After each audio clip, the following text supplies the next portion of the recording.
여러분 안녕하십니까. 한범덕 TV 세상, 오늘은 22번째로 맛이라는 주제로 말씀을 한번 드려보겠습니다. 1964년에 디즈니랜드에서 가장 많이 팔렸던 그 주전벌이 그 과자가 도리토스 칩이라는 게 있었답니다. 이게 아주 다양한 맛을 내고 또 각 나라의 그 고유한 그 주전벌이, 가령 멕시코 뭐 이런데 타코, 뭐 피자, 또 뭐 치즈하고도 같이 먹을 수 있고 나초 같은 거하고 같이 붙여서 먹는 제과업계의 가히 혁명일 정도로 많이 팔렸다고 그러는데, 1990년에 이제 미국에 의해서 영양성분 표시법이다. 그래 거기에 들어간 성분이 뭐고 영양이 얼만큼 되느냐를 표기해야 되는 것을 의무화하는 법이 통과가 돼서 보니까 거기 깨알 같은 글씨로 그 성분이 있는데 기가 막히게 많다고 합니다. 그게 이제 예를 들면 옥수수, 치즈도 체타 치즈, 로마노 치즈, 또 요즘 감미료 같은 글루탐산 나트륨 같은 거, 또 양파 가루, 콩기름, 모카씨유, 뭐 그리고 토마토 가루, 포도당, 향신료, 구연산, 설탕, 마늘, 피망, 버터밀크, 뭐 인공색소 등 뭐 수십 가지가 들어가 있고 성분은 뭐 알 수는 없는데 깨알 같은데, 문제는 이러한 것들이 전부 지금 전 세계에서 이게 오는 물건들이죠. 이 재료가. 가령 옥수수는 멕시코가 원산입니다. 또 콩은 동아시아 원산이고, 또 치즈는 체터 치즈는 영국에서 만들었고 로마노 치즈는 이태리에서만, 그리고 토마토는 남아메리카 원산입니다. 또 사탕수수는 동남아시아, 마늘도 역시 동남아시아, 피망은 중남미, 향신료는 이건 열대 지역에서. 그러니까 그 도리토스라는 칩 조그만 과자, 아주 싼 값의 과자 하나에 전 지구상에서 온 그런 물건들로 이게 채워져 있다. 이게 어떻게 된 것이냐? 이렇게 보면 결국 향신료라는 이 교역사하고 이게 일치한다는 겁니다. 순전히 맛을 내기 위한 그 향신료가 왜 이렇게 중요했느냐? 여러 가지로 따지고 보면 인간이 어쩔 수 없는 본능이 있었다고 합니다. 여러 가지 향신료가 있는데 말씀을 드리면 특히 정향, 육두국, 요거는 아주 열대지역이지만 지금으로 보면 인도네시아를 비롯한 동남아시아 아주 특정한 지역에만 나오고, 특히 육두국 같은 것은 반다라는 섬에서만 나온답니다. 근데 이게 왜 유럽 쪽에도 갔냐? 또 후추가 아주 중요했는데 여기는 인도에서 많이 나왔는데, 콜럼버스가 아메리카를 발견한 것도 인도 가는 항로를 찾아보자고 그래서 간 게 결국 중남미를 찾아서 된 것이지만, 결국 인도를 찾아간 것도 콜럼버스 자체는 후추입니다. 후추. 그러니까 후추, 정향, 육두구, 이게 가장 맛을 내는 데는 중요했던 것 같습니다. 그래서 인도네시아 그 지역에 말루쿠라는 섬들이 모여있는 말루쿠 군도, 이것을 향신료 군도라고 합니다. 향신료, 그게 영어로 스파이스인데 스파이스 아일랜드라는 향신료 군도라는 이런 별칭이 불릴 정도인데, 그러니까 굉장히 중요했던 것이죠. 여기서 이 유럽 쪽으로 이게 가는데 얼마나 많은 길을 가겠습니까? 그러니까 로마나 중세 사람들은 가지도 않고 저 먼 곳에서 온 이 신비스러운 맛에 전부 입이 버렸던 것이죠.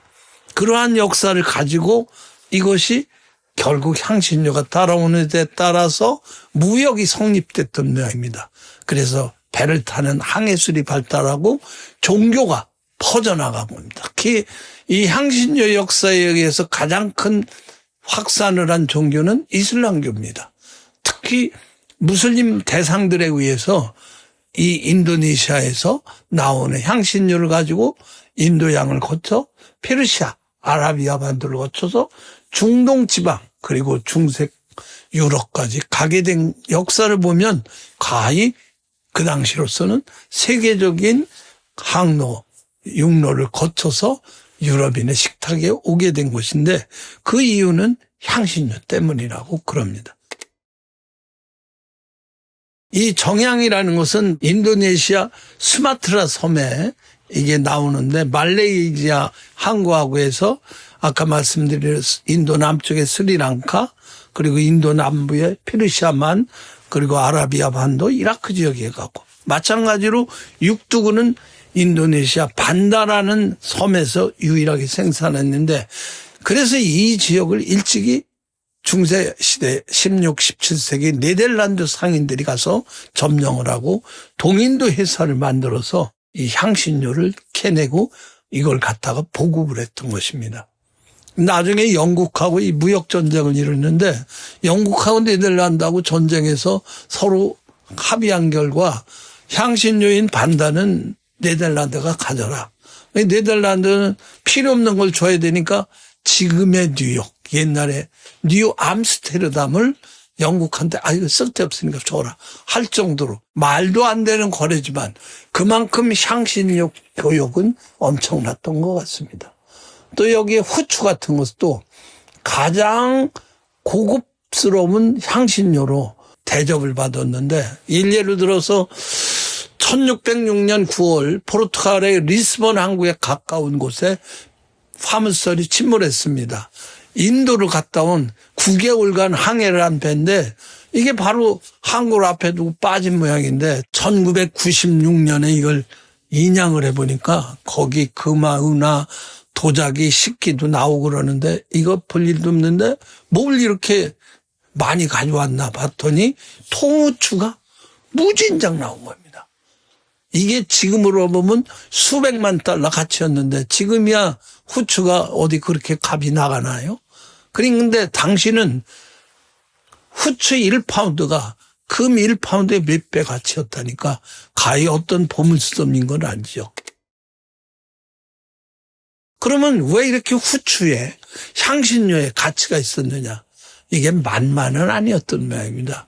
어떤 면에서는 만병통치약으로 통용이 됐다고 그래요. 그래 프랑스의 필립 왕에 의해서 필립 5세라는 왕에 보면 그 당시 집안의 시종들을 4명을 듣는데 옷 만드는 재단사, 머리 깎아주는 이발사, 거기에 감식사, 거기에 또 중요했던 건 향미사인데 음식의 맛뿐 아니라 건강을 지켜주는 그러니까 미지의 세계에서 오는 음식이 우리 몸도 훌륭하게 지켜주고 튼튼하게 해주고 특히 잘못된 병에 의해서 우리가 고생을 할 때 고쳐주는 것으로 잘못 알았답니다. 특히 패스트가 유행하던 중세 이 향신료가 특효약으로 알았는데 사실 나중에 그 라투스라는 쥐에 의한 벼룩으로 이게 옮겨지는 건 아는 건 뒤늦었던 것이죠. 그러나 향신료가 건강, 의학적으로 도움은 안 되지만 인체에는 무해했답니다.